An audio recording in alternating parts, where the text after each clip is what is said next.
Do you know what? Earlier on, I made a little vlog. Flat Earth British, Matty speaking, of course. I made a little vlog earlier, and for the first time in the almost 3 years now that I've been running Hangouts, okay, I lost every single control I had. No control to screen share, cameraman, volume, anything. So I completely killed it dead and started afresh. And that's new to me. I've never quite seen that phenomenon before, but considering they're going to get rid of Google Hangouts anytime soon, we need to get a fresh, some sort of fresh outlook, and maybe Skype. Skype is good for doing it, and there's Vaughan out there as well, and there are other things. So let me introduce my guests with no further ado. To the immediate right of me, you have PonchoPete. Up there, he's a northern get, so you're just gonna have to put up with him, I'm afraid. All right. So, PonchoPete. I'm sorry, Martin. It's me, Vincent. Vincent, what, you nicking his icon? Oh no!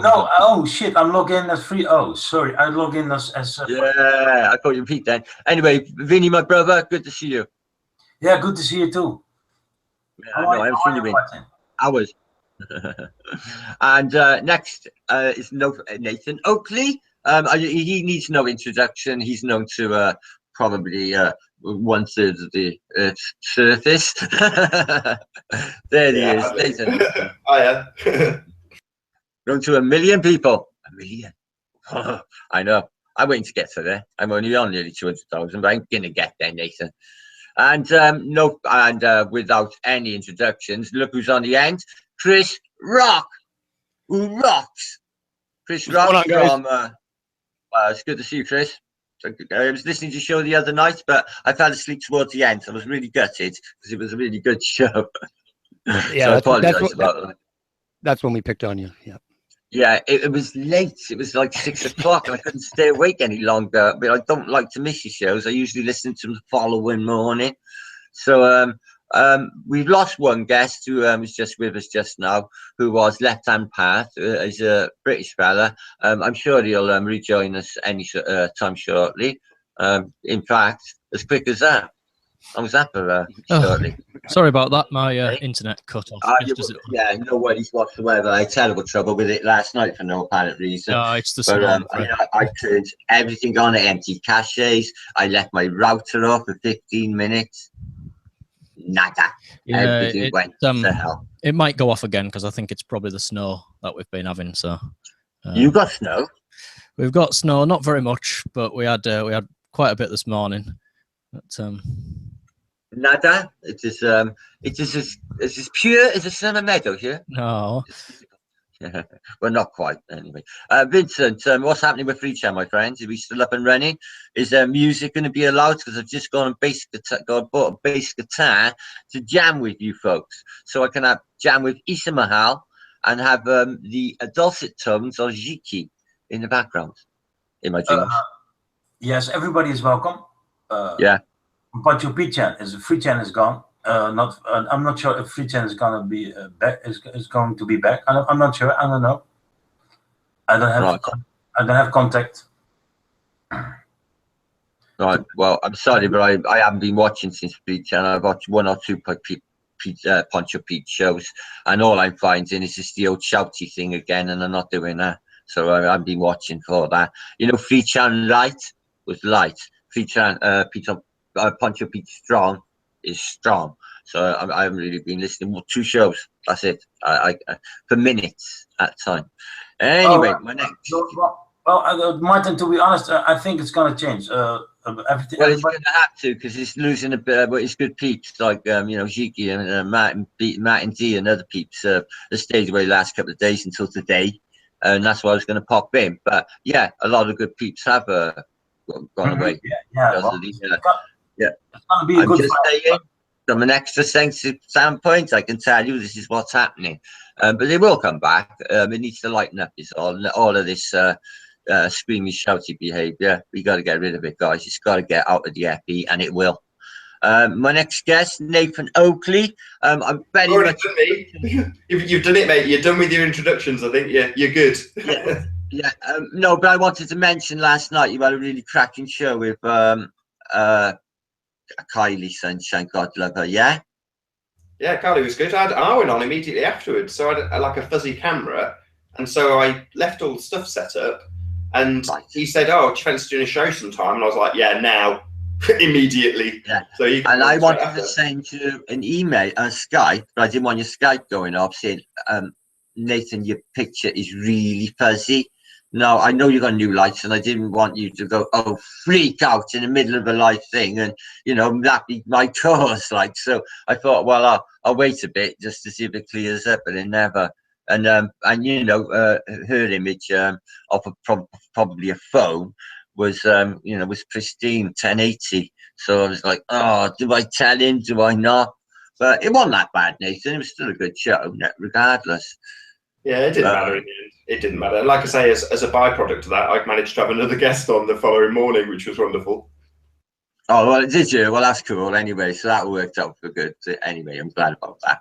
But I messed up in the chat a bit. And basically, I'm in a situation now where I'm being attacked on all fronts. I don't know what ever I could have done wrong to upset anyone in this plane. I can't imagine. But I'm getting a multi-pronged attack. Like, I got a couple of death threats, which is why I started like getting bitey and wanting to feel this sort of pineal gland kicking in, fight or flight response, if you like. But I felt in danger, felt unsafe. And this has been not just one, it's been ongoing threats.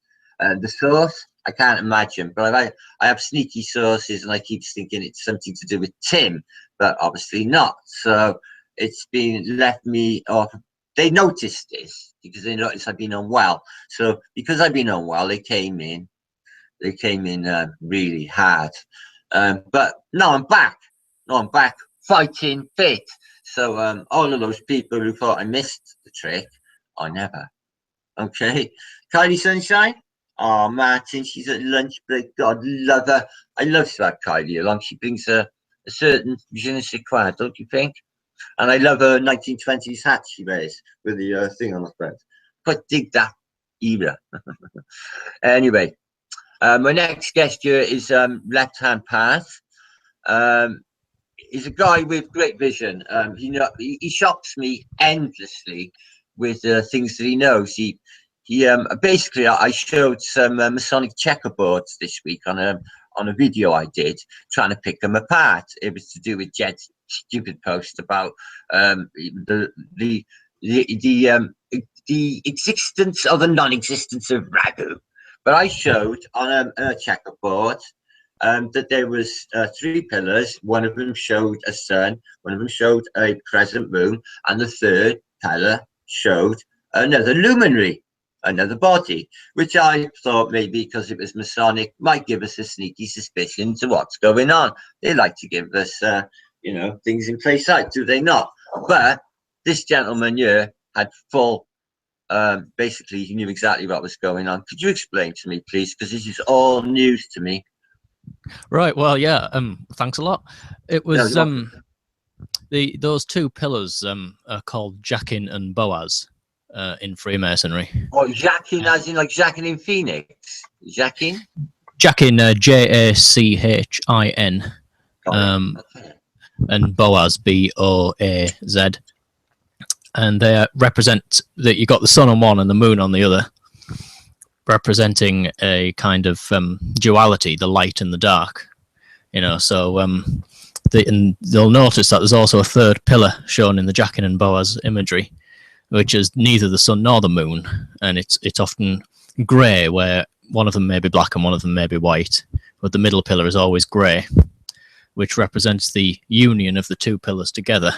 So like the union of night and day, black and white, life and death, waking and sleeping, that type of thing. So it could represent like that moment just before you go to sleep, or the moment where you pass from waking into sleeping, and nobody can quite remember that, when they're at that exact moment. So Jachin could be awake and Boaz could be asleep, and the one in the middle is like neither awake nor asleep. And historically, they were supposed to be the pillars in imagery, anyway, in pictures in books, that guarded the entrance to King Solomon's temple. Now, obviously, that's mythology, but that's the sort of general idea of Jackin and Boaz. And if you go past any Masonic halls and things, you may actually see these pillars outside the buildings. So that's the sort of gist of what they actually were, really. But, so there you have it. Picked up some really good chestnuts here. I have a hell of a lot of books on Sonics. I worked in a place, retail place, and the guy was a mason in there, and he was trying, well, he reckons he was a deacon, but I've been told since that nobody can join the Masons in such a manner. But he gave me a big stack of Masonic magazines, which are very telling. It's the ones the Masons give to Masons, and do you know what? It's all charities. They're all raising money for old age pensioners and make sure you knock on their doors. And, you know, it's not exactly what you think, you know, what they portray. You know, I'm not saying they're all do-gooders, but I'm just saying it's not what they portray. You know, it's oh yeah, I mean they're not do-gooders as such, but they do definitely do a lot of charity work as well. So again, you know, got two sides to them in that way. I must ask, because I'm a man who likes to be honest. The first time I come across your name was on Jeranism's video back a month ago, where he was doing a video on Aleister Crowley. And I think it was the 7th path down. I'm not sure if I might be correct. It said left-hand path. And I thought, now I know where he got that name from. But I read about the significance of the left-hand path, so I understand it's the... You know, that it can't be taken out of context into a Luciferianism, and that's not what's going on with the left-hand path. I understand that. Maybe you could elaborate, maybe, please? Well, yeah, definitely. I mean, there's obviously a lot of misunderstanding with these paths in terms of understanding things, and because people view the left-hand path is like eccentricity. It's the path untrodden, and everyone's frightened of the path that they don't see. The people that are a bit different, they're always a bit wary of them, and so you do get that misunderstanding that the so-called left-hand path may be satanic or evil in some way. But I'm not interested in anything like that. So you know, if that was what it was, obviously I wouldn't be interested in it. The way I would look at it is if the right-hand path is your mainstream religions and your the sort of conformity of the system type of thing, where the left-hand path is questioning the system. It's questioning what we've been told, like what we're doing, you know, in the flat earth in general. You're questioning all of the assumed norms that we've been taught, instead of sort of just saying, oh yeah, we know the earth's round because it's written in this book. So the left-hand path is the path of individual understanding rather than collective understanding. So, you know, collective understanding maybe that the Earth is a globe, but individual understanding, if you do your own research into it, you might think, you know, that doesn't work out and that doesn't make sense, and you'd come to your own conclusions. So it's just a different way of looking at the world, really. An interesting quote or sort of saying that can help understand the different dichotomy might be, is the question, who is going to let me, or who is going to stop me? Now, the right-hand path would be, who's going to let me? Am I allowed to do it? Where the left-hand path is, who's going to stop me? Is there any reason I can't do it? That you're both going down to the same conclusion, but it's just a different mental attitude of which one you want to actually go down. So that's pretty much it, really. Can I ask something at that stage? Is this a good example? So if you're driving along and you know that your destination is on the other side of a one-way street, and it says no entry, the right-hand path would say, well, I'll have to find another way around, whereas the left-hand path would say, well, it's a road, I can drive down it, the only thing stopping me is a sign. Well, yeah, I mean, obviously you wouldn't put yourself in danger, but, you know, you may just look into things in a slightly different way and think, well, is there any reason that I can't do that if it's safe for me to do so and doesn't harm anybody and so on? Obviously, you know, people interpret things in their own way, and I think it's just when people interpret things in ways that harm others, then it starts to get, obviously I wouldn't go down that route. If you're going to go down a one-way street and smash into somebody else, it's not a good idea to do so. But if there's nobody coming and you're not going to get into trouble, you know, may as well go for it.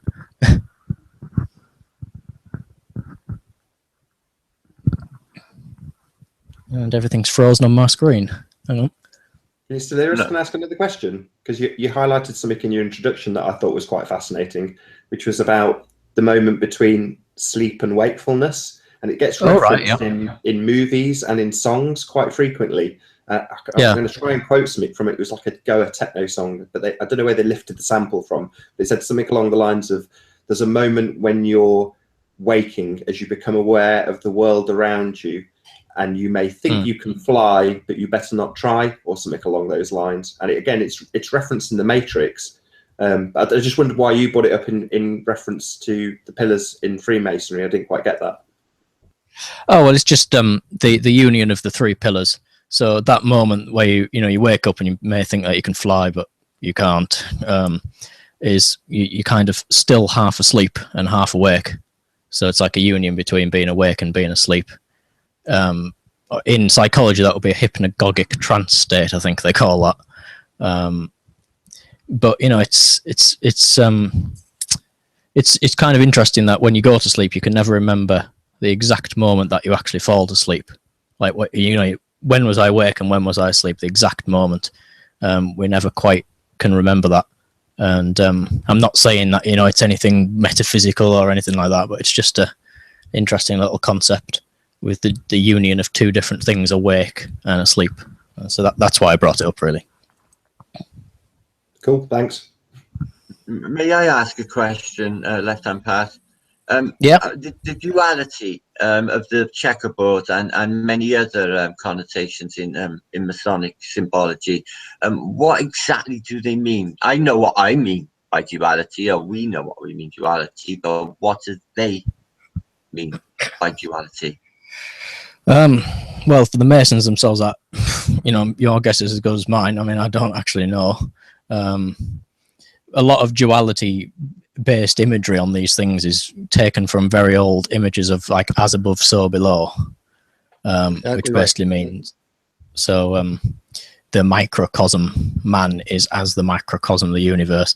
Now, it's all sort of bizarre stuff and hard to understand, and you can choose to believe it or not believe it.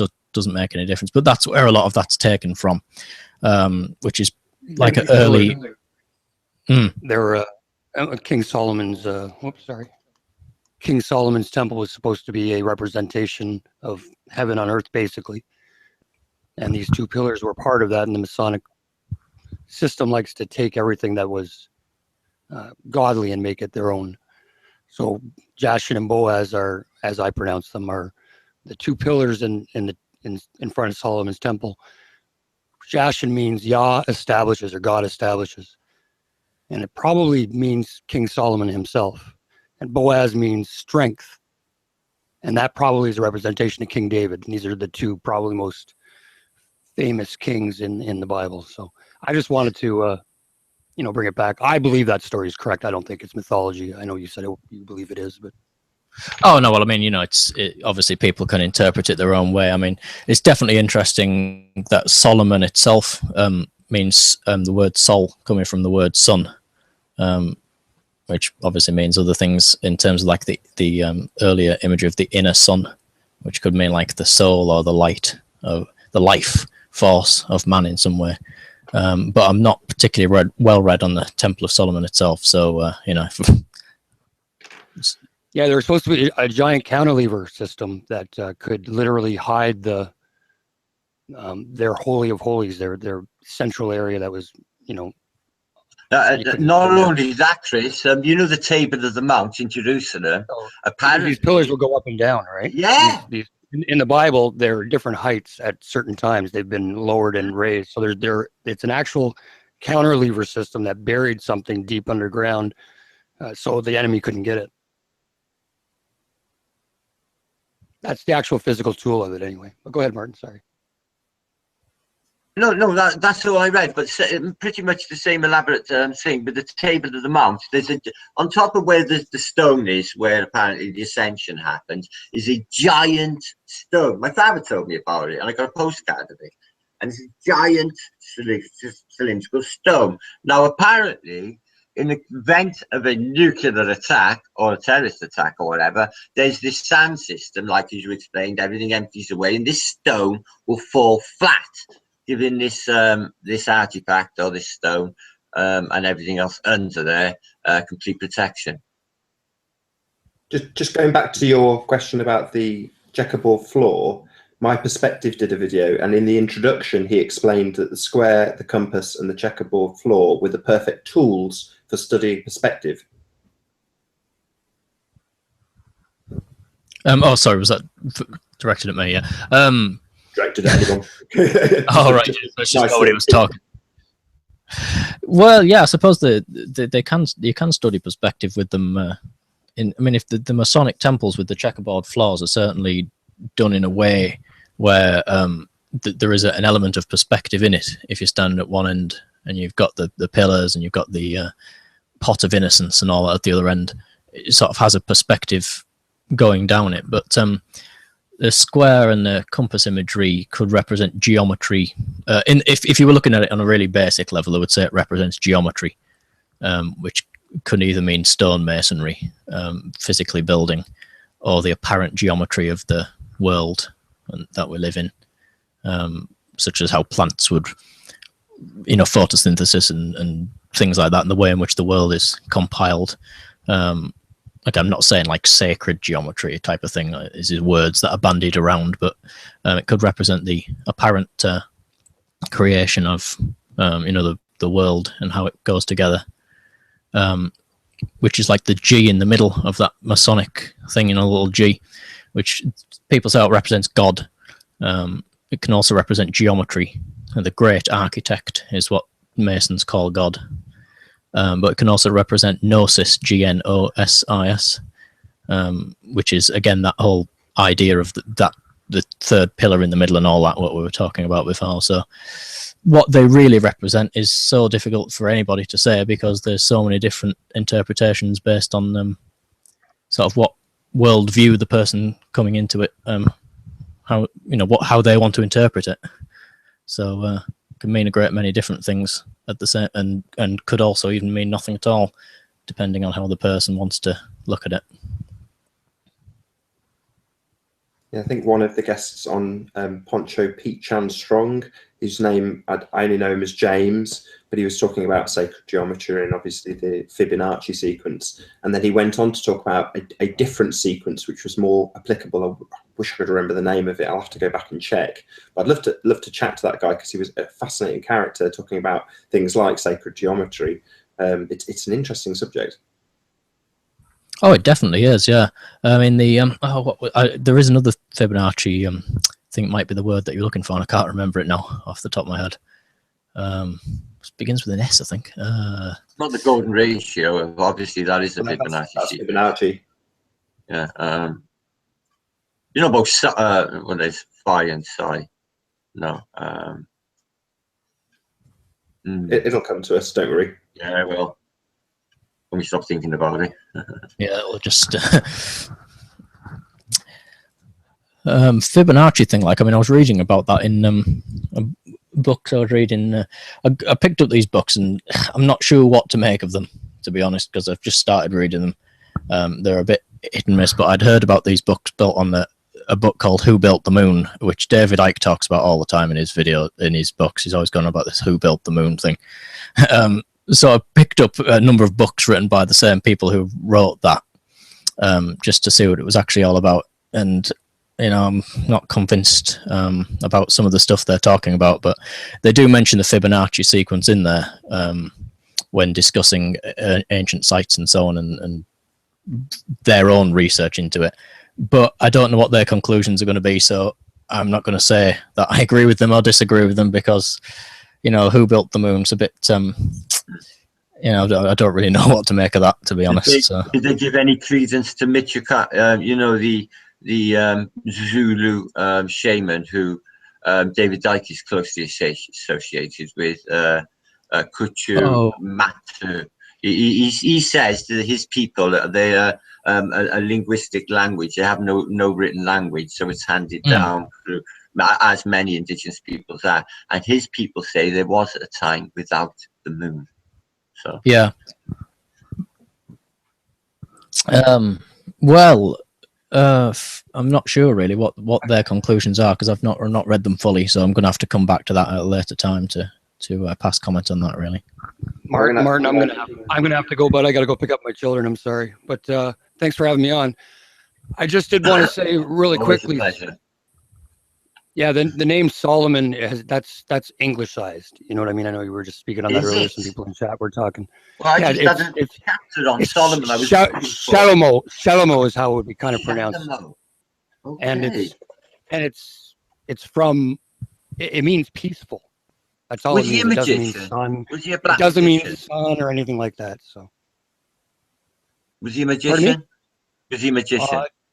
If you listen to the extra biblical text, which I do take some serious note for, it seems that he had the power to control demons and fallen angels, so to speak, that they actually were the ones that built the temple. Now, I don't know if that's true or not. I don't know how to vet it, but there is scripture that says that. There is extra biblical scripture that says that, stuff that's not in the King James kind of thing. Yeah, I know. But that at one time was considered scripture. So there is stories about it, but I don't know how to vet it. I wouldn't have a clue. The Knights of St. John certainly had an interest in the treasures of Solomon, did they not? There must be something in it. Yeah, thanks, Chris. It's really good to see you. Chris, thanks for having me, brother. I'll see you on the scene later. All right, thanks brother. for coming in, brother. I'll see you soon anyway. See you later, maybe, or hopefully. Appreciate it. All right, give my regards to Jeffrey. I'm gonna hijack one of Jaron's points as we're talking about who made the moon, which he made it on the Scarecrow's channel, and then he released a video the following morning about this exact subject, and it was about sort of us as flat earthers scrabbling around with a few dollars to try and figure out what everything does and how it all works. And in reality, everybody's pulled their cash through their taxes and given the government the facilities through their NASA or RASA or ESA or whoever to go out and look for us. And what we get back is lies. He then took some of the NASA budget, I think it's 50 million a day, and broke it down in terms of how much a decent camera costs, you know, by comparison to the garbage that we get.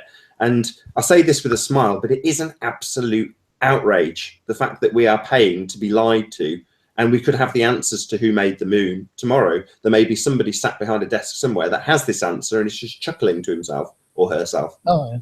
Absolutely, yeah. It's a strange thought. I was on a live feed last night called I've got to get this right. P and K L merging, MERGING. That's how you pronounce it. And it's live feed of the moon. All right, really close up with cool music. I've been following it a little while now. Well, last night, Onzes, the flat earther, was in there. I am at flat. And I went, oh yeah, flat as, and I went flat as, right, in chat. That instant was the last word that was said. They closed the entire show down. Backed it out. That's weird, isn't it? Yeah. Onzes was there to my proof. I said to him, don't you find that odd? The moment I said that, they backed it out. And the end, just black screen. Everything was off because I said flat earth. It's, just what you were saying about Solomon there. I mean, definitely shalom, Hebrew definitely means peace. But the what was it, Jediah? Other Hebrew words can mean things like friend of God or you know, beloved person of God, type of thing. And the word Om, you know, OM, which is like, again, the Fibonacci sequence. Some people believe the frequency of Om to be a universal frequency of the universe. The vibration of vibrations. Of Om, you know, yeah, the vibration. So we have in Solomon Sol, which means sun, and Om, which means the universal frequency, Om, the great Om. I mean, it could also be the Greek letter Omega. And then the ON bit at the end is a little bit different, but could represent sort of being or action. So it's no good for us to just, so much of this like new agey stuff talks about getting rid of the ego completely and things like that, which is all well and good to a certain extent, but we do live in physical bodies and we do live in the physical world, and so we want to get out there and enjoy that stuff. We want to buy the things that we want to buy and go out and do stuff. So it's no good. It's all right to be a spiritual being, but we also need to live a physical life, and so the on could represent taking that action.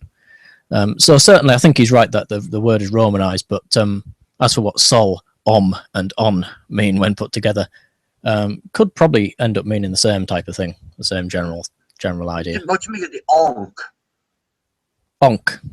Yeah, it's sort of a key-looking instrument you will find all the way through Egyptology, the onk.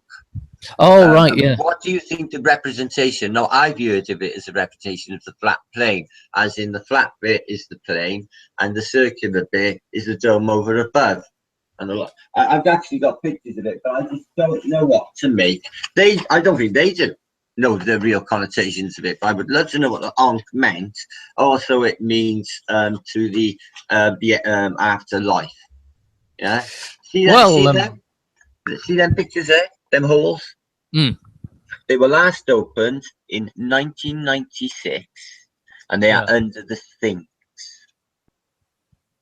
Closed, concreted over, not to be let in again. That was under that of the orders of Hawes, Professor Hawes, who was now being done for corruption, by the way.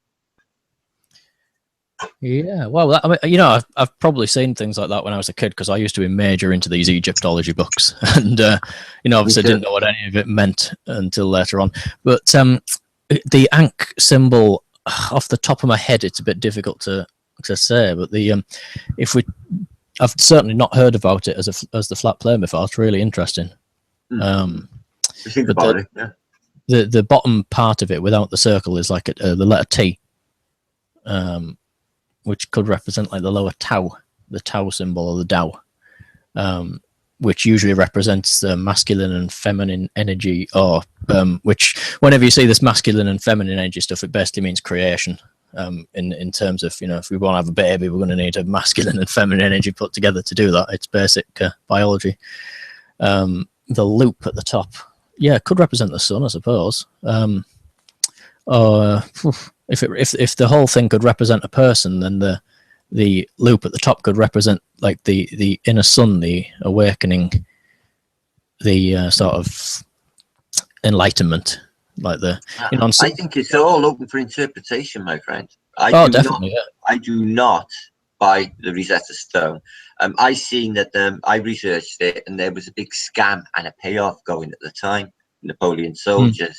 Now they only had Aramaic, Greek, and I believe it was Hebrew to decipher what they thought were the hieroglyphics of fishies, lines. And they said that they made it, but it was a payoff. I don't believe we know what's going on with it. Oh no, definitely not. I mean, and there's so many translations of translations and things taken out and not added and then put in later. It's so difficult to say what's what. I mean, I had this thing on the computer. I haven't got it anymore. You could put the Bible into sort of older and older translations, until you could get back to a really early English translation, which was quite difficult to actually read, and with medial S's and all that type of thing. But some of the passages you read it and you thought, oh, that's seems to mean to me something totally different in this older translation. And so who knows what it originally meant? It could have meant something completely and totally different to how Christians are actually interpreting it. The Bible came in when? Is in the 1500s, yeah? Yeah, so can you assume that has been unaltered since in 500 years? No. I mean, bits are going to be taken.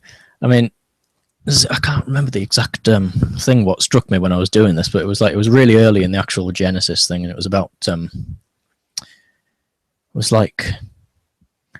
the King James and things. It talks about God going out and making clothes for Adam and Eve. That's something like that, which is where you get this imagery of them wearing leaves and what have you.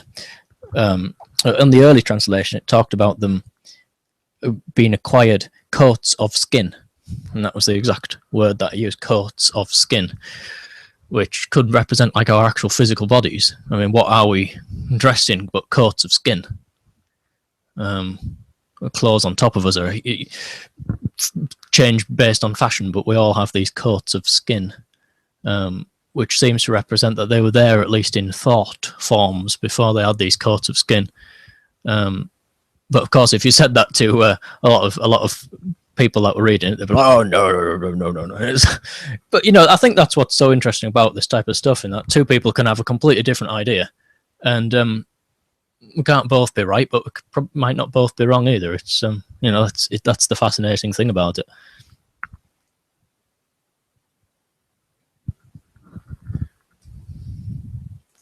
I love your outlook. You just know so much about so many different aspects of this sort of genre. It's just incredible, especially the flat Earth. But to be honest with you, I got told recently by a friend that, oh, do you know what I like about watching you, Matt? You don't only bang on about flat Earth. You will mention it in every vlog, but you will talk about other subjects, health subjects or esoteric subjects or metaphysical subjects or whatever takes my fancy. You know what I mean? Well, yeah, it's a whole range. There's a whole plane, there's an extended plane, and God knows what out there to learn. Like I always think about what Neil Armstrong said in that university speech. There are wonders out there beyond the imagination. That sticks in my mind, thinking, wow, whatever could he mean? It's triggered my imagination, I can tell you. Yeah, there was a similar quote like that. You know, I can't remember who it was by. I probably can't even remember what it. I'm probably misquoting, but it was something like, "Nothing puzzles me more than time and space, and yet nothing troubles me less."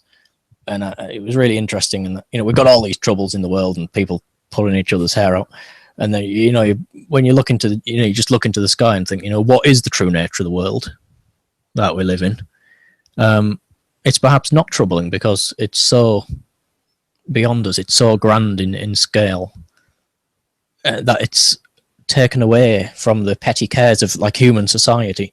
When we look into that, and I think that can be certainly valid even for those who believe in a globe, or even those who believe in materialism, if they want to just look into so-called the universe and, you know, just say, it's like that Pale Blue Dot by Carl Sagan thing, you know, where he just says, like, you know, think of the rivers of blood that are spilled to be the temporary owner of a fraction of a dot. And all these different beliefs, and people tear each other's hair out over different beliefs, and we can't all have it right. I bought it hook, line and sinker. The blue mark, when I first saw it through Saturn's rings and the arrow saying, "Oh this yeah, is us." yeah." I thought, oh, is that it? Is that how? Yeah, how? That's a meaningless. Yeah, you know, it was just. I watched a film recently. I know it is to do with flat Earth. Actually, it's called Doctor Strange, where they actually touch upon the aspect that materialism sees, oh, well, we're just insignificant specks, we're meaningless, it doesn't, aka the object of life is meaningless. Yet there was this, oh, well, this whole other mode of thinking where people say, no, life is so much more, it's beautiful, just enjoy every second for what it is. But the materialists couldn't get it, you know. It is a really good film. It was Marvel. I enjoyed it anyway. First film I've watched in quite a while. No, I've watched one or two lately, but only to pick them apart for Flat Earth. Yeah, I've seen it advertised, but I've not actually seen it. It's good. It's good. It deals with time and space, but it also deals with more fundamental things like obviously good and evil. But it touches upon some really interesting things if you're into Flat Earth. Honestly, really, something right. Yeah, check it out if you would. It's really, really good. Honestly, you'll see what I mean. I don't want to spoil it for you, but they got you thinking, you know. I'll have a look into it. Sounds interesting. I mean, so many of these films. Like, I mean, I don't watch a lot of movies nowadays. Like, but when I do, I usually see bits of things in there, like symbology and all that some people might realize it, some people might not, or I might just be making it all up. I might seeing things that aren't even there. You know, who knows? There's a British film called Capsule. If you, I would say, see it. It's a story of a British spy who's been put up in a capsule, okay, to spy on Russia and China and the rest. Only they lose comms, not comms, they lose all communication with him, and he's stuck up there forever, going around and round, orbiting, never to come back to Earth. And the film is actually really, really good. But when you know it's complete space bullshit, you know, he's in low Earth orbit and he's looking at the Earth below and he goes through all his memories. It's a film worth watching from a flat earther's perspective, I must say. What do you watch it? So you're going to give us an explanation for the title of this hangout then, Martin? Oh, damn. Oh, I haven't got one. Oh, yeah. Called Props to Dell. So why is it Props to Dell? Props to Dell earlier on, right? Because that man made a video about. I want to do that. Masonic. My dad used to do that. Does that make him Masonic? Well, probably. I went props to Dell because he made a video earlier of a 59 minutes, and the first 20 minutes or something, it had been brought to his attention how much shit I take, and is it warranted? Well, when you look and really dig into it, and you look into what I do, which the fact is, I seen someone speak up for me in chat the other day and said, "Look, hang on a minute, Martin's woken hundreds up. What have you done?" So yeah, I've woken hundreds up, and not only have I woken them up, I've guided them through them. I never leave no one out. Every one of those people are as special to me as the next, any one of them. And I do that. Is there many flat earthers out there doing that? Just wondered. I do. So I look after my flock. I look after them well. And there's a lot of them now. It's going up to 1,400 now, guys. And you know, with my other channel, it's getting up there. And I will look after each and every one of you. MartinLeaker7gmail.com. If you need any help, I am here. I only got X amount of time available to me, but whatever time, it takes till 5 in the morning, I will be there for you. Okay? That's all that what Martin can offer. All right? But it will be based on truth. Okay? Any bullshit, it's out the window. I won't be rude, but this is truthless community. We're based on truth. The truth is we're on a flat plane, guys. I'm not going to argue globe points. I'm not going to argue your Purnell's geography book that you had from high school. I'm not going to argue with that with you guys. It's going to have to be independent thinking. I know it's a new science, a new mode of thinking, but it's not the first time it's been practiced, guys. Okay? It just means thinking for yourself. That's me speaking myself out. That is the modus operandum of my vlog. I am going to call it kudos to my good brethren Dell, beyond the imaginary curve in Scotland. Them things you said, guy, you never needed to say that. And I felt that it was really genuine from the heart. And you know, I know you're a tough guy. You don't say that shit unless you mean it. So, you know, God bless you, God, for that. All of you, and God bless your families too. Anyway, that's my point.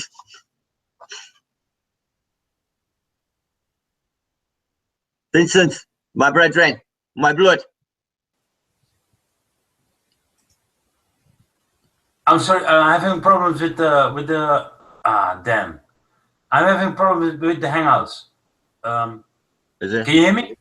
Yeah, I'm doing that crocodile done thing on you. Sending you back. What?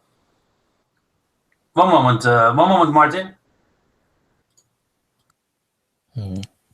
So, Yeah, well, I haven't. You go ahead. No, I was just going to fill in the dead air. Just saying I haven't cut off again due to the snow. I don't know if anyone else has got snow in the UK at the moment.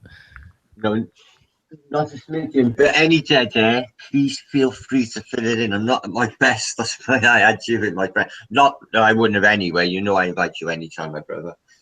I think you got a flood alarm tonight, or not? Oh, some parts of the UK have, yeah. Not for me. No. But, Oh, all right. I'm sorry, but are we having? Are you guys having some problems with the Hangouts or not? Because Sometimes it's frozen, Martin. No, Oh, yeah. Clinically. It can seem to, it can sort of slow down a bit sometimes, you know, based on connections and so on. So, Oh, well, yeah. Well, hey, Martin, to come back about the channel, if I may. Yes, please. Well, you know, we had a lot of problems with a lot of people attacking us, and I don't know where it's coming from. It's coming from a lot of parts, from all of the sides. Do you want me to give you a little insight then, my friends? Because I care for you so much. Tim, Yeah, I'm one of his 100 dark accounts, right? I tell you what. I don't want to say on there. It's cruising, he is.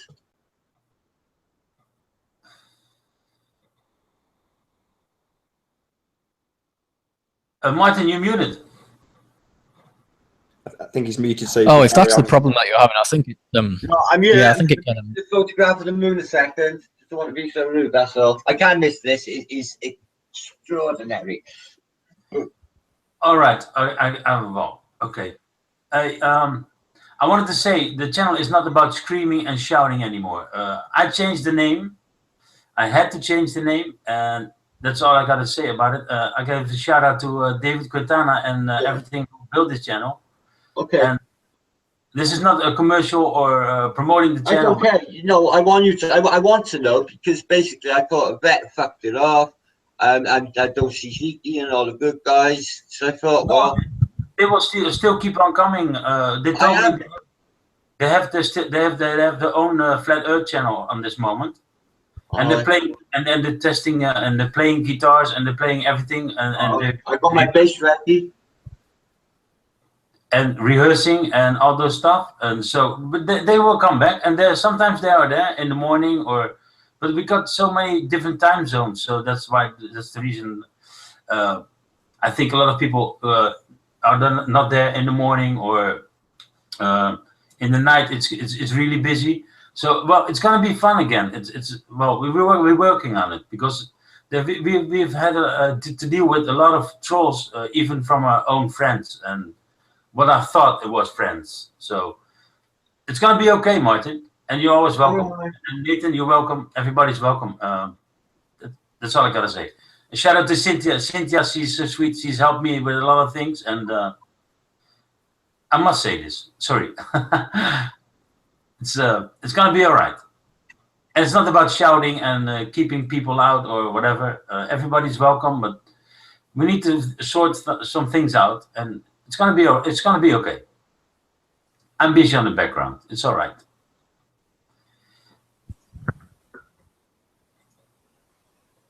I'm hoping I can get that the contact info for that James guy that was on your show. Oh yeah, James is on the show right now, and I can give you give you contact with him. He got a lot of information and interesting information. Yes. James, yes, yeah. Yeah, good guy. I just happened to listen to him both times I tuned in. He was on, and just you know when you just sort of stop in your tracks and end up really listening.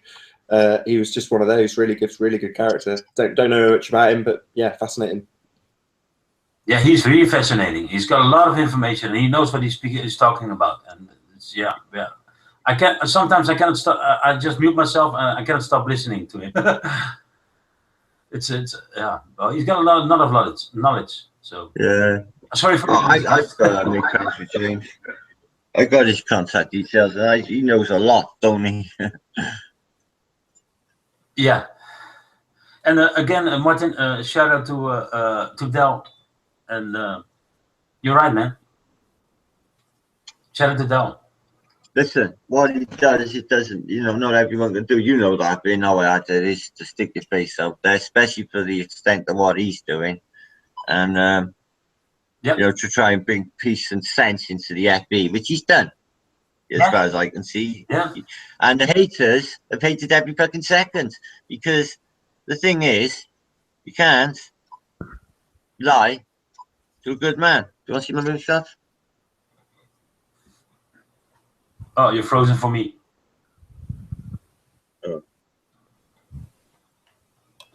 Oh. Maybe you can present yourself. Then, there you go. I can't because it's on my bloody camera. But don't worry. Let me just assure you, they are shit off. All right. Thanks. Yeah, it's great. Actually, the moon looked massive this morning when I Mate, was first on my way to work. The moon looked like really huge when I was coming up this morning. So I seen him when I got up this morning early to make a cup of coffee. Actually, that was when I was going to bed. But Yeah, Friday the 13th, full moon. Awesome. oh yeah, it's Friday the 13th. I forgot about that. I was in a band once, punk bands, right?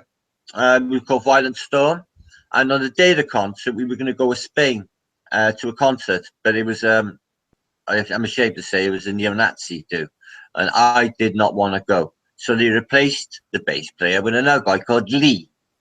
Now, the boy who had extreme guitar talent, Brian Sheely, says to me, "I don't want to go, Matt. It's Friday the 13th." So, well, don't fucking go then, Brian. So I got to do this. I don't want to let him down. All right.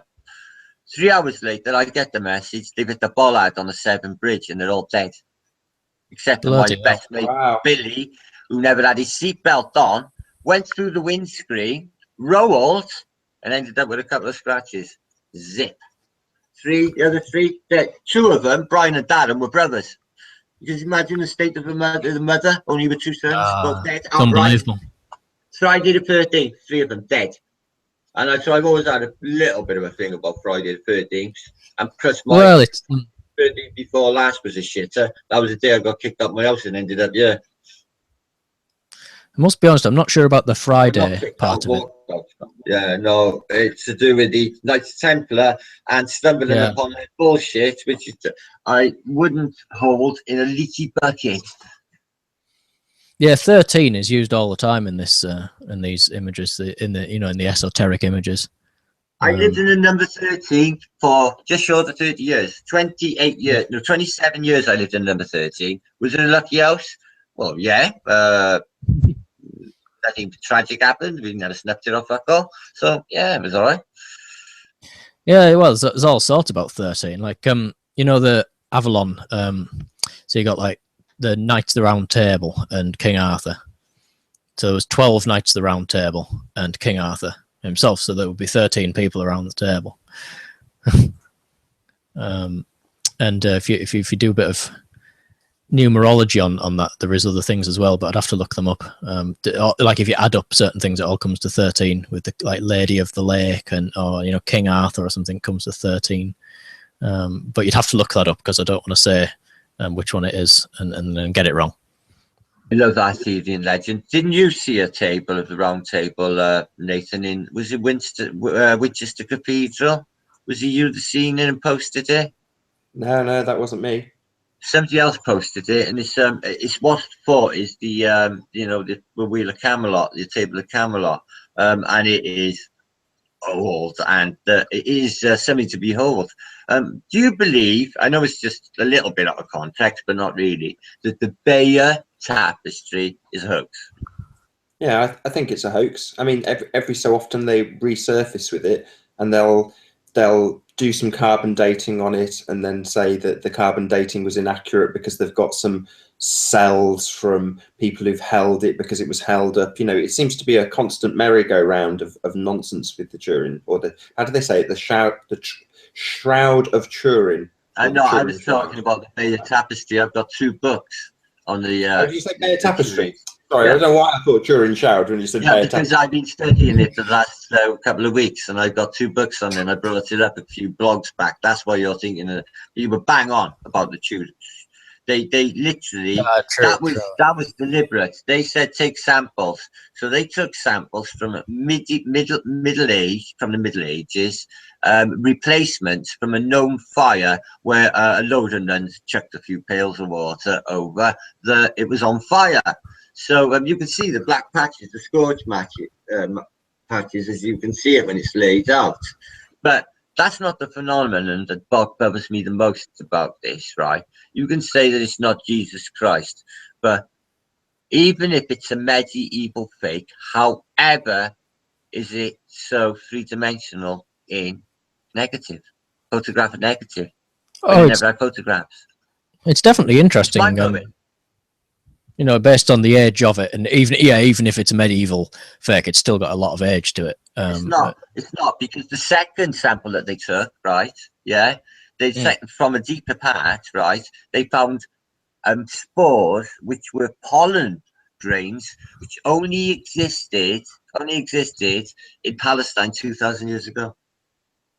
All right, yeah. Okay, to me it's real. So what were you going to say about the bear tapestry? I remember them taking it. Well, I have reasons to believe it's a fake. I'll tell you for why. Because the amount of times it was removed, the inconsistency in its story. Now, what you see is King Harold with an arrow through his eye. Oh, I've got an arrow through my eye. You don't. AKA. You don't. No, what they but you don't. What they show you is a man with a helmet, and it's into the helmet, and then you've got what looks like a sort of timeline of him dying in the next 3 freezes. So yeah, it's not really him with an arrow in his eye at all. 1,000 years of that inconsistency is what I'm trying to say. Yeah, it's his helmet. It's just bullshit, mate. 1,000 years. So, AKA that is the Norman conquest. We beat you, and we will rule you now from now on. Yeah, they took us to see it. It's just school. They took us to actually go. Have you seen it? And I always wondered, why would you take school kids to see the bear tapestry? Brainwashing. Weird. With a false timeline and the Norman conquest. I've always like I don't want to go into the history of the Norman conquest from 1000 AD onwards, but I tell you what, there's a lot that doesn't ring true. There's a place called Newton Abbot. Have you ever heard of it? Yeah, I know Newton Abbot. Yes, yeah, I've heard of it. Yeah. It's beautiful. It's a beautiful place. It's in Devon. Now, Newton, as in Newtown, Abbot, as in Abbot. Now, there was abbots there from way, way before the Norman conquest, yet they were Franciscan monks from Normandy. So there was a lot of Norman descendants already in eastern and southern parts of Britain. Even before the Norman conquest, we were settled. So they will say that, oh, we came, we took them over, we beat Harold on the beach of Hastings. Bullshit. They had settlers way, way before that. It's just their narrative. But we have in our geographical records, like the names of towns like Newtown, Abbot, when you go and look to see how old it is, it's 620. You know, it's a long time before the Norman conquest. So yes, yeah, it's like the Welsh word Dinas, which you've probably come across. Well, I live just 3 miles from Dinas Powers. Dinas Powers, yeah, of course, you know. Like the Dinas means like in Old Welsh would mean like a fort or a castle. And who knows if there's been some type of fort or castle in all these places called Dinas. Exactly that. But not only that, I live in a place called Caesar, which is wall or fort. Right. Same shit. Yeah, there's a lot of stuff like that about it. But I don't know which one to believe. Which one they told us in school? Honestly, I don't know which one. And I'm Welsh. So which one is it? Which one do you think? Oh, I don't know. I just really don't. Nor me. I know, and I'm Welsh. I'm not even going to look into it. I am, brother. I don't care. I'm English Welsh. Estonian Welsh.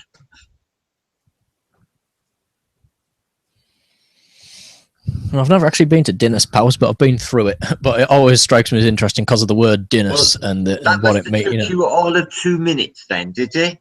Because it's a one-horse town. Yeah, on the train, you go to like Grangetown, Dinas Powers, and then what's next? Penarth, yeah. How do you know? Yeah, I like the area. That's a nice area. It's a beautiful area. It's the Vale of Glamorgan. Yeah, absolutely beautiful. It's where all the millionaires live, all the tops, and all the Illuminati and what have you. They all live up there. It is unspoiled. It is beautiful, honestly. And I've seen a lot of beautiful places. It's like Middle England. It's anywhere from think of anywhere nice, and it's like the Cotswolds. Where are you? Left-hand path. Lancashire. Oh. But I get around with work, so I end up all over the place. But I live in Lancashire. Is that like is it Warrington around there? Warrington is, yeah, that's sort of at the crux of Cheshire and Lancashire, so it's like a bordery type place. But a lot of my family is from Wales, so that's why I know quite a lot about these Welsh places, because I've been down there to visit them and so on. But he's right. Like I love the Vale of Glamorgan and where around that area, like Martin's talking about. It's really, really very nice. Barry Island, all that. Penarth, down towards Swansea, the Mumbles, all that. Like when you get further down, it's all grand. I think the whole country is. I think we live on an absolutely glorious island. I think it's fantastic. You're not wrong. It's paradise, Nathan. There's so much variance as well. That's what I love about the country. Like, you know, like you can go to, like, if you just look at like the sea, like the coast of the UK, it's very varied. Have you been to the Gower? I've not been to the Gower, no. But everybody tells me that I need to. Anywhere in Europe, honestly, it's beautiful. Well, one of my friends who does deep sea diving, he often talks about the Gower and Pembrokeshire and things like that, where he goes and does all his diving. So he fills me in with all the stories about it when he comes back. So you got like it's dramatic though. You go up through, I think it's on the way to Bangor. Is it Bangor? And you've got, is it the Black Mountains or something they're called? You get driving through this cut with these sheer drop-offs. Yeah. I used to camp there every summer with the school, and I know the Black Mountains really, really well. Yeah. Bangor is in North Wales, though, so you'd have to go through Snowdonia to get to Bangor. It's notable from when the Beatles stayed there with the Maharishi. It's up by Colwyn Bay and Carnarvon, up on the north coast. Oh, yeah. But it's beautiful up there, absolutely sublime. It's where they filmed. Have you ever seen the program Prisoner? Oh yeah, that was Port Merion, wasn't it? Port Merion, yeah, Port Merion. Yeah, that's up there. It's nowhere else on earth like that. Each building that is quite individual architecture. So cool, so cool. I've got a question for you, Martin. Actually, it's something I've been meaning to ask you for a while. Because you've said about going out and about and people recognizing you. Well, you're in a pretty big city. Yeah, well, it's only 300,000, but the population goes up during university times. Now, I can say that this has happened in the last 2 weeks. A lady at the counter in the shop looked at me. Do I know you? I didn't want to go there with her, Nathan. Okay. She said, do I know you from somewhere? No, I get this a lot. I said, well, yeah, maybe you do, but I didn't want to say I'm flat earth British. I was in a account where I wasn't in the mood. That I was on a bad day. I was not feeling well, so I didn't want to go there. So that was 2 weeks ago. I get so apart from the guy who works in Cardiff Central Market, Calvin, who's a flat earther, there's that music man. He's a Welshman. That's right. Well, no, he's a glowhead, so beware. There is Mary, which lives just up the road. There is another boy called Michael and his friend Betty, and this is and there's more, and this is just in my little area here, and they have recognized me on YouTube. Yeah, I've only got just coming up to 1,400 subs. Now, does that make any sense to you, Nathan? Well, the ones in the local facility maybe, but I don't know. It's just weird. No one's ever recognised me. Never. So well, I was wondering that the other day. I thought when he goes to the bars, when he went to swimming, I thought, well, probably everybody in there recognised him. Even Nathan Oakley. That's how I envisioned it. I thought everybody would recognise you, but apparently not. I've been on national TV, you know, when I was on TV in front of 4 or 5 million people. Following day, it's not like you go out and people recognise you. Far from it. Yeah, but I'm in a cosmopolitan city here. You know, this is like little London. It's a miniature version. You know, it's 180 nationalities. It's quite a hub here. So, you know, but I have had a lot of people come up to me before Flat Earth and say, "Do I know you from somewhere?" I've had people ask me if I was famous. I've had a little girl come up to me once in Queen Street, tug at me and said, "Excuse me, mister. Are you Jesus Christ?" I said, "No, love, it's not me."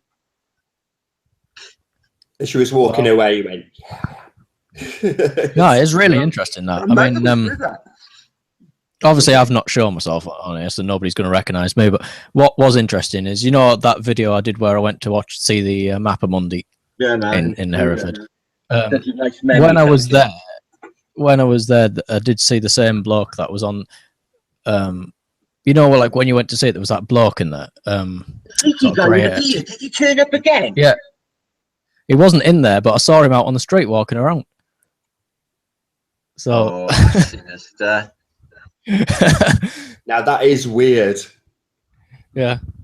So I mean, I don't know, but yeah, it was definitely the same guy. No, he didn't seem like he wasn't a curator or anything. He was just a guy that wandered in. So in other words, he paid his £5 and strolled into that exhibit, same as we did, or you did. But on that occasion, he's just floating around, seeing if he can spot flat earthers or something. Something, I don't know. I just don't know.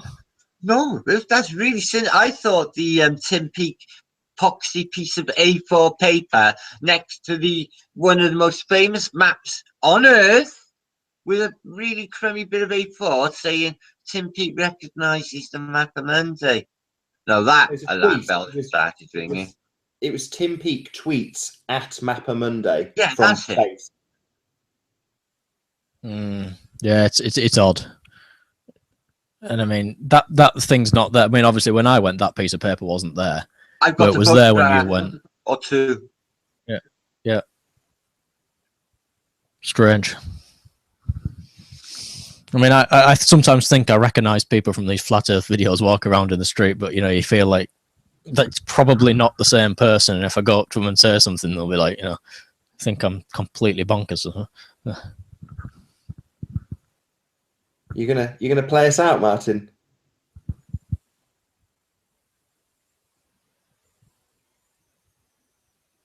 It's on mute, I think. We might get the show rounded out with a song. You just don't know. Yeah. Yes. You're muted, Martin.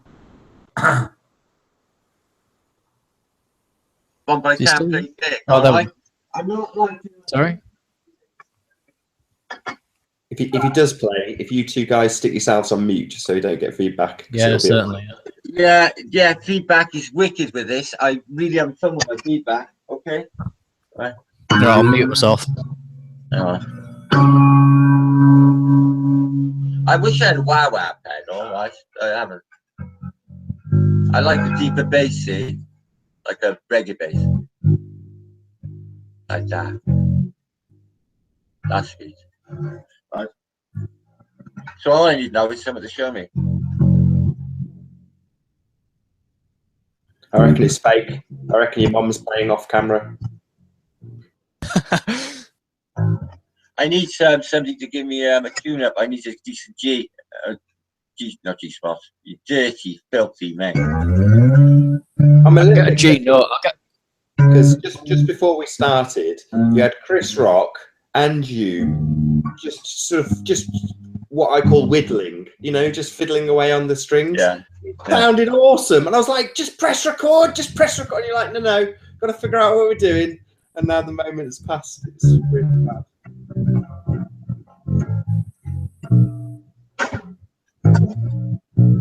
That's meant to be.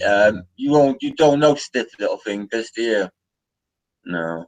See all the bands I know you don't know. I know the Ruts, Babylon's Burning with anxiety. But I got to have a plectrum for that. It's really loud and it's stopping us.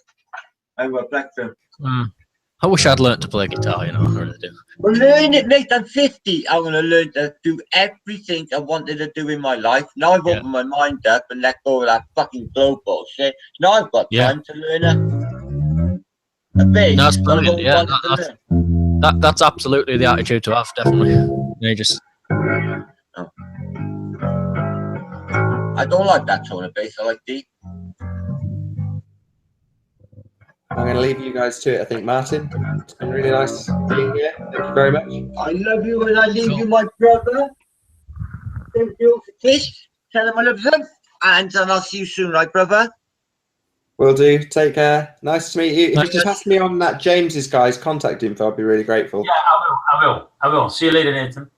Yeah, nice to speak to you. Yeah, nice to meet you, Left Hand Path. Speak to you soon. Bye, Martin. Yeah, thank you very much. See you later, Bye, Vincent. Nathan. God bless. Nostalgic. Oh, Left-Hand Path, thank you for coming. I knew you were going to be a wealth of information. You always are. It's always a pleasure to have you here. Anytime, please. Okay? You're going to Great. I'm pleased to be here. It's great to talk. It is an honor, honestly. You are a man of great wisdom, and you know so much. That's why I like you along. You know, you can learn me a few things I never knew. I want to learn Susie. I don't know anything really. None of us do. But I like the knowledge. True. Really. Vincent, thank you for coming and explaining that clusterfuck. I'm coming back to see you very, very soon. You know I love you, my brother. You're my Rotterdam brother, all right? We haven't been up to Euromass, stoned as mothers yet, have we? Have we? And we're going to be. We're going to stuff our face at the Euro Tower, stoned as motherfuckers. You know that, don't you? Oh, yeah. Oh, yeah, man. I love that. I love Parkada. Anyone haven't been to Parkada in Holland? It's the place to be. I watched the cinema there where they had it upside down on the lake. Yeah. So when I looked in the lake, I watched Casablanca the right way up. Yeah. With fireworks. You know what I'm on about? Did you see that? Yeah. I know. They plays it in the lake on reflection, man. Casablanca. It's fucking awesome. One of the best things ever, and everyone was coming up to me and saying, "Oh, hey, sit down," and everyone was having a smoke with everyone. It was Well, next time when you're in Holland, you're always welcome, Martin. You know it. I've been so I would come to you straight away. You know that, brother. I would definitely. It'd be an honor. I would love to. And anyway, I'm going to end this hang out now, and I thank you everybody in chat. I haven't got a clue who's been in chat, but the 64 of you blessed souls now. I want to wish you all very, very, very best. Take care. Look after one another. Love one another. Share. If you can find somebody today to help, no matter what it is, you give me a free bus ticket. You're not going to use them instead of throwing it in the bin like I do. Okay? Just do something for your brother, man. Amen. Thanks. Amen to that. God love you. God love you all. I'll catch you on the scene later, Vince. I'll pop over, all right? All right. See ya later. All right. God bless, Path. Bye-bye. Yeah, thank you very much. God bless. Yeah. No worries. I'll catch you soon. God bless.